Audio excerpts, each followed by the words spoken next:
All right, folks, we have a good video today. I'm going to show you the difference on a 157-mile trip between driving an electric car and a gas car. Now, some of you are like, 157? I walk that much for work every day. I'm going to show you the reality of a Tesla, okay? We're going to have Porsche Macan. My other car is driving behind me. We're both going 70 miles per hour, and we're going up to Flagstaff, Arizona. Now, if you know anything about Phoenix to Flagstaff, Phoenix is approximately 1,100 feet elevation. Flagstaff is 6,909 feet elevation. So severe elevation change. Also, it's about freezing up there. So we have cold weather and severe elevation change, and we're gonna see the time difference and cost difference of driving a gas car versus an electric car uphill. So here we go.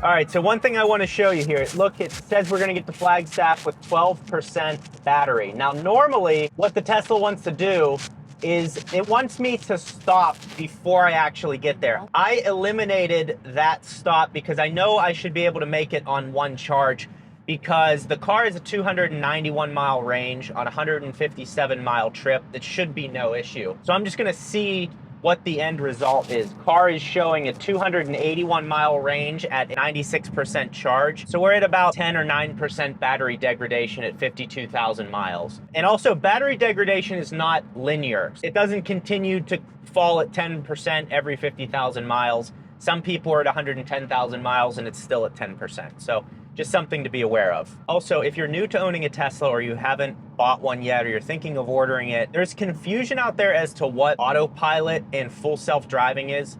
Every Tesla comes with autopilot. You can see that the lane lines are lit up blue. That means that adaptive cruise control and steering are engaged. So I can just kind of sit here and babysit it while it adapts to what happens in front of me. And that comes free with the car. Personally, I think that is a great value and an awesome feature that this car comes with. I see no reason to get full self-driving for $15,000. Also, full self-driving is not, it's just not full self-driving. Like, I've driven the beta formats.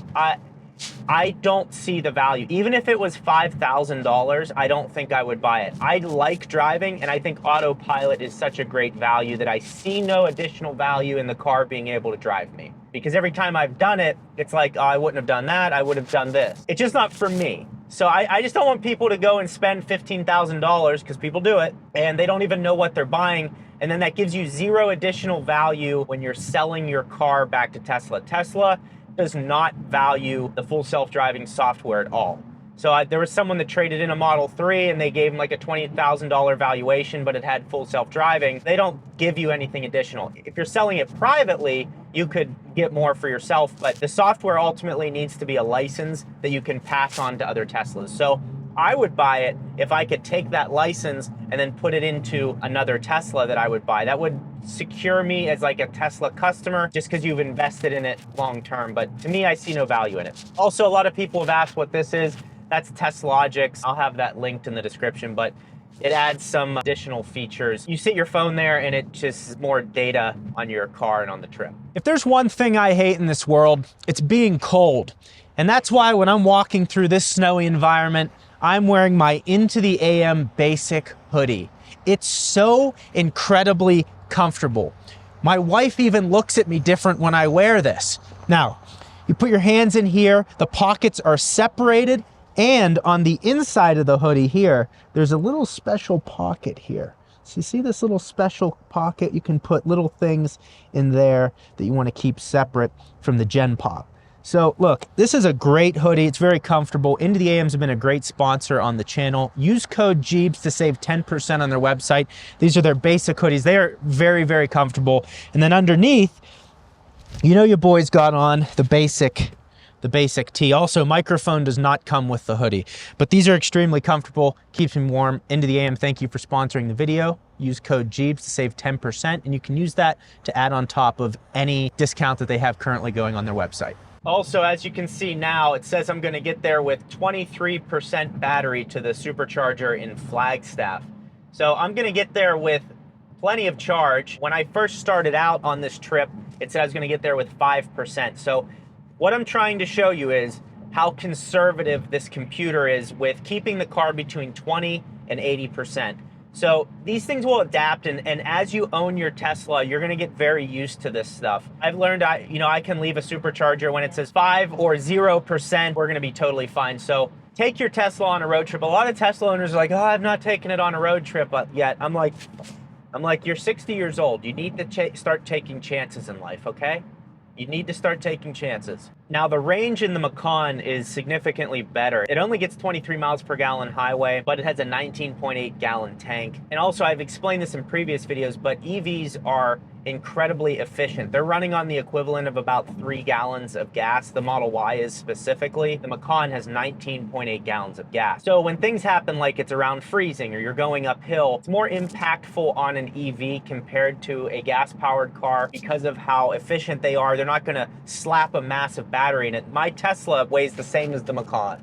Like, everyone thinks EVs weigh more. Mustang Mach-E is very heavy. Kia EV6 is very heavy, but Tesla has their motors and battery efficiency is better than those cars. So because of that, the cars are significantly lighter or closer to the weight of a gas-powered car. So the range on the Macan should be up over 400 miles, could get even close to 500 miles, especially on the highway. So going up to Flagstaff and back, should be able to do it in the Macan. We're gonna get up to Flagstaff on one charge, but at 23%, so we're gonna have to charge. It's gonna be interesting to see the time difference and then obviously the cost difference with fuel versus charging the car up. Hydrosilex has been a sponsor of the channel for a while now, so I just hit 100,000 subscribers, so they are doing a special Gjeebs bundle with a golden ticket. I'll explain the golden ticket in a minute, but basically some custom packaging sticker here.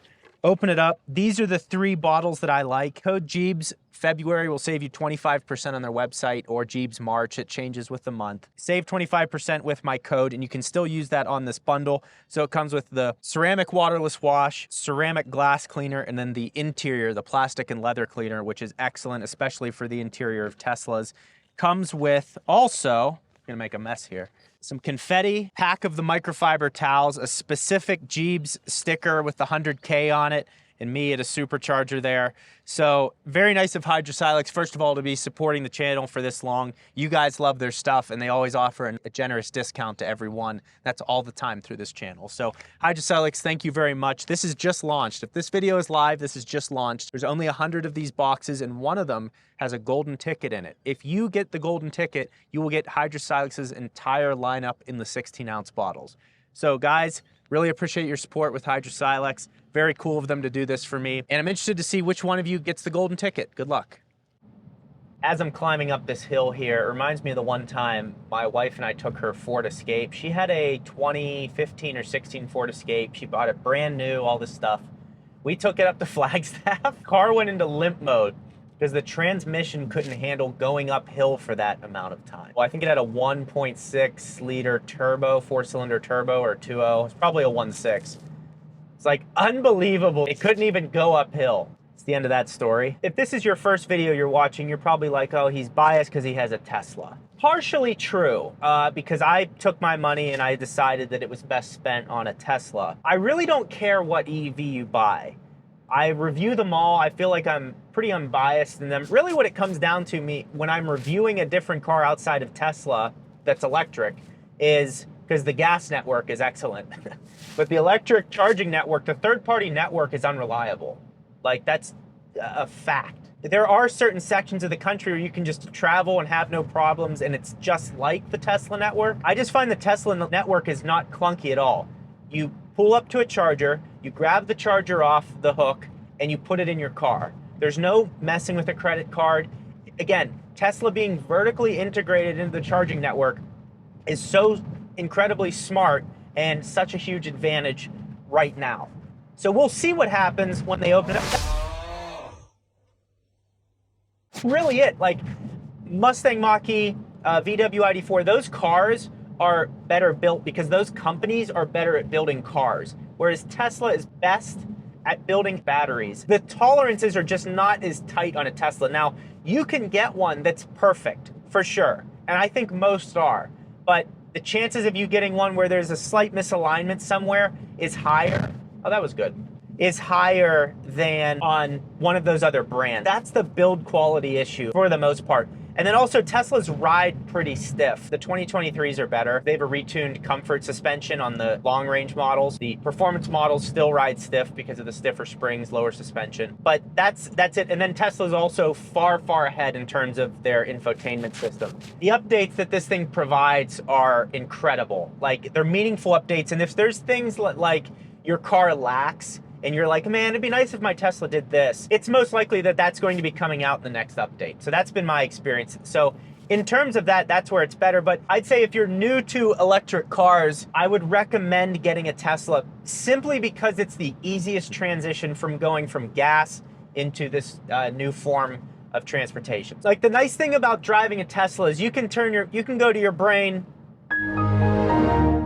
and shut it off as you're driving on your road trips, because it's very simple to operate, find the charging network. It shows you how you're gonna get there. It's very conservative. So that's my recommendation. But if you're like, oh no, I really like this other electric car and I'm gonna go with that, go for it. I'm not gonna stop you from doing that at all. I try to, like, if I was talking to a friend and I was thinking, okay, this friend's gonna take this car on a road trip that I told them that, yeah, this is a good one to get, and then they're gonna go to a charger that doesn't work, I wouldn't want to recommend something. Like, that's where my head goes. That's all I'm saying. My only warning to you. Warning. Also, one of the funniest things that I didn't think would be, I don't know, was it really controversial, but it's funny. Like I said in my Macan versus Model Y review that I did, I said that the Macan is a better looking car, and that is obviously an opinion because looks are subjective. And people were like, no, oh. People got pregnant over me saying that. It was crazy. It's like, dude, I think that's a better looking car. I think the Model Y is a great looking car. I just think that one's better. That's all. People like, yes.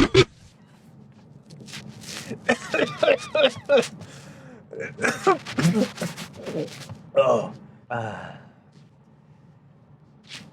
Anyways, you know, another thing I was thinking, there's like the best EV owners are the ones that are not online and enjoy their EV in silence. Imagine this, like, you know how, like, the Tesla community, not all, it's never everyone, right? We can't make blanket statements, but there are stereotypes for a reason, and Tesla owners live up to it, for sure. And not me, of course. What I was thinking the other day that's gonna be funny is you're gonna take a Tesla enthusiast, okay? And then Tesla's now going to sell a truck, okay? So now you're going to mix the personality of a Tesla owner driving a massive truck.